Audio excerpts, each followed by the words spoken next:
Egaa jaallanii guyyaan har'aa kun guyyaa dachaadha. Akkuma kana dura waliin jenne tokko bara haaraa, ka biraa immoo guyyaa waraana bilisummaa Oromooti. Guyyaan waraana bilisummaa Oromoo guyyaa itti deebi'anii akeeka ofii,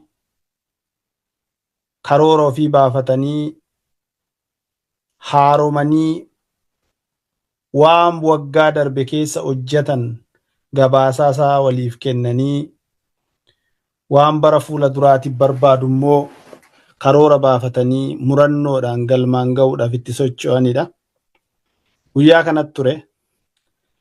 Gaafa amajjii tokkoo nus waan kana dhaga'uudhaaf qabsaa'onni, warreen qabsoo kana gargaarru, deeggartoonni, jaalattoonni, hawwitoonni bilisummaa fi walabummaa Oromiyaa guyyaa kana haala gaariidhaan akka yaadannuuf ture. Haa ta'u immoo yaadachaatuma turree wanti dhufee nurratti bobba'e waan maatii tokko, waan namatti dhiyoo, waan maatii nam tokkoo irratti hundaa'ee hogganni nu balaaleffate. Haa ta'u wanti suni namni maatii isaa ittiin facaafne yoo nu keessa jiraate nama muraasa. Ka jiruu isaatti facaase, ka maatii isaatti facaase, kan maqaa qabsoo kanaatiin hidhaadhaa fi dararamaa fi madaa'uu fi reebbamuu fi iraarfamuu fi har'allee itti maatii isaa aarsaa godhaa jiru hedduutu jira. Egaa kanaan wal qabatee shirri, ololli mooraa qabsoo bilisummaa Oromoo keessaa akka nu dharkuu hin dandeenye dhaadannoo keenyaarraati. Shirri, ololli qabsoo bilisummaa Oromoo keessaa nu dharkuu hin danda'u. Kana irra deebinee waadaa walii seenuudha qabna. Jaallan koosin hirmaattonni qabsoo bilisummaa Oromoo har'a kallattii adda addaatiin karaa zuumii, karaa iimoo, karaa feesbuukii, karaa hundaanuu nu dhaggeeffattan firrii fi diinni qabsoo bilisummaa Oromoo hundumtu wanti nuti bareechinee beekuu qabnu shirrii fi ololli qabsoo bilisummaa Oromoo keessaa nu dhorkuu hin danda'u. Sababni isaa har'a yeroo walitti qabamne kana keessatti shirrii fi ololli qabsoo bilisummaa Oromoo keessatti dagaage, seenaa dheeraa qabu, gatii guddaadhaa fi murannoo jabaadhaan keessa darbuutti jirra. Shira guddaatu deemaa ture nurratti.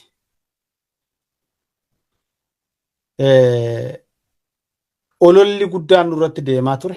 Shirri shirameet ololaan deemamee nu sodaachisuudhaaf maqaballeessiin jirre waan ofii qaban nurratti moxxansanii mooraa qabsoo Oromoo keessaa nu baasuudhaaf yoo isaaniif danda'ame diinatti nama galchuudhaaf yaalaa turan. Isaantu diinatti gala malee, warra shira xaxutu diinatti gala malee, nuti diinatti sin gallu mooraa qabsoo Oromoo keessaas hin baanu. Kana jechuun jechi kun jecha salphaa miti jaallan. Murannoo keenya barbaachisa. Gatii guddaatti kaffalle. Jechi kun yeroo dheeraa seenaa Oromoo keessatti, seenaa qabsoo Oromoo keessatti namoota qulqulluu meeqa diinomeera. Namni qulqulluun meeqa diinatti gale. Namni qulqulluun meeqa qabsoo kana keessaa murannoo dhabuudhaan faca'e. Kuni garuu seenaa haaraatu hojjetama. Maal jechuudha shirrii fi ololli jechuun? Shira jechuun diinni qabsoo keenya nu diigee, walitti nu buusee, akka nuti walirratti amantaa nu uummanne nu godhee nu cabsuudhaan warra deemu jechuudha. Ololli dhugaa haphisee hin beeku, dhugaa mo'ee hin beeku yoomiyyuu. Ni turti ni bulti malee dhugaan inuma mootii jechuudha. Gaafa akkas godhan maqaa qabsoo keenyaa balleessuudhaan, gootota keenya maqaa balleessuudhaan, uummata keenya burjaajessuudhaan, oduu sobaa facaasuudhaan warri alkanii guyyaa ta'e jedhanii kanarra taa'anii akka nuti mooraa qabsoo bilisummaa Oromoo keessaa baanu dantaan dhuunfaa isaanii afaan isaanii waan qabameef kana hojjechaa jiran yoomiyyuu taanaan shirrii fi ololli mooraa qabsoo bilisummaa Oromoo keessaa nu moggeessu nu fageessuu hin danda'u. Kun waan haaraa miti jaalla yeroo hedduutti seenaa qabsoo Oromoo keessatti yeroo hunda waan akkasii mudateera. Beekamaadha jechuudha. Maaliif diinni shiraa fi ololaa fayyadama yoo jenne sababni isaa inni tokkoffaani qabsoon keenya akka humna qabuu fi bu'aa akka inni qabu beeku. Deeggarsa uummataa akka inni qabu beeku. Yoo diinni injifachuu dadhabe maal godhu walitti buusu jechuudha. Shakkii uumuu jechuudha yeroo baay'ee. Inni kun diina, inni kun gantuudha, inni kun hattuudha, saamtota jedhanii tolola facaasu jechuudha. Waan ofii isaaniitii godhan namatti fidanii namatti maxxansuu jechuudha. Waan ragaa hin qabne waan kana kunoo jedhanii ragaa tokko dhiyeeffachuu hin dandeenye olola miidiyaa olola karaa adda addaatiin waan barame kana waan istaayiliidhuma isaallee jijjiiranne kana fuudhanii mooraa qabsoo Oromoo keessatti oofu jechuudha. Inni kun yoomiyyuu duubatti nu deebisuu hin danda'u.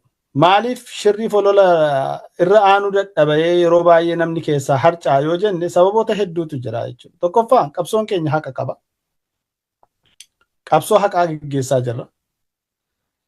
Namni qabsoo haqaa geggeessu qabsoo haqaa irratti hundaa'ee sobni isa dhabamsiisuu hin danda'u. Haqa qabda, dhugaa qabda, erga taate sobaaf bakka illee hin qabaannu waan nu daddaaqullee hin qabu jechuudha.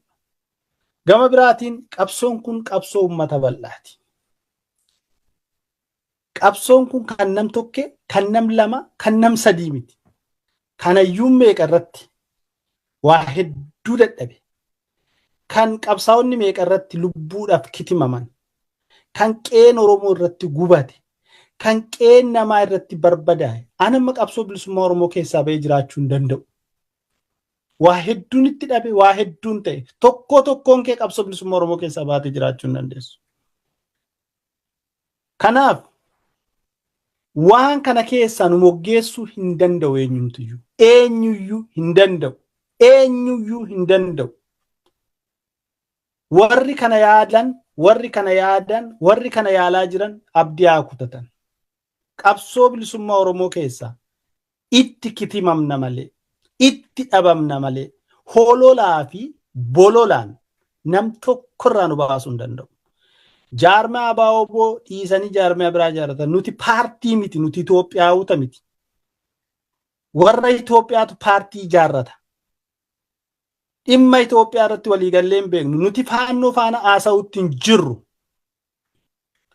Nuti kan itti jirru, kan itti deemnu walabummaa Oromiyaatiif. Biyya birmaduu qabdu, biyya walaboomte ijaarrachuudhaaf deemaa jirra. Waraanni kun kiisa nama tokko keessaa hin baane. Ilmaan Oromootu mana isaatti yaasee kan namni tokko hin beekne kallattii adda addaatiin jira. Anatu keessaa qaba, situ keessaa qaba, isa keessaa qaba, ishii keessaa qaba.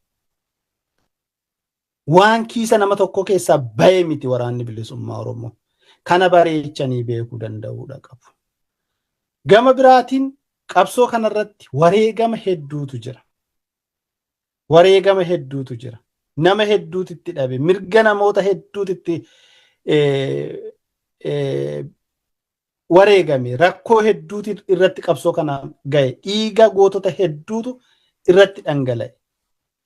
Dhiigni gootota hedduu sobaa naqamee abbaan tokko akka barbaadetti fuudhee deemuu hin danda'u. Cubbuudha. Hin danda'amus. In ta'ullee kana galmaan ga'uu kan dandeenyu yoo wal qabanneetti deemnedha. Dirqamni nuti qabnu maaliin shirrii fi olola dhorkuu danda'u. Dirqama guddaan nurra jira. Hoduu sobaatiin addaan nu baasuudhaaf yaalii hedduutu geggeeffamaa jira. Oduu sobaatiin dirree sodaachisanii nuuf sodaachisanii waraana bilisummaa Oromoo fi nurratti olola gurguddaa toofamaa jira.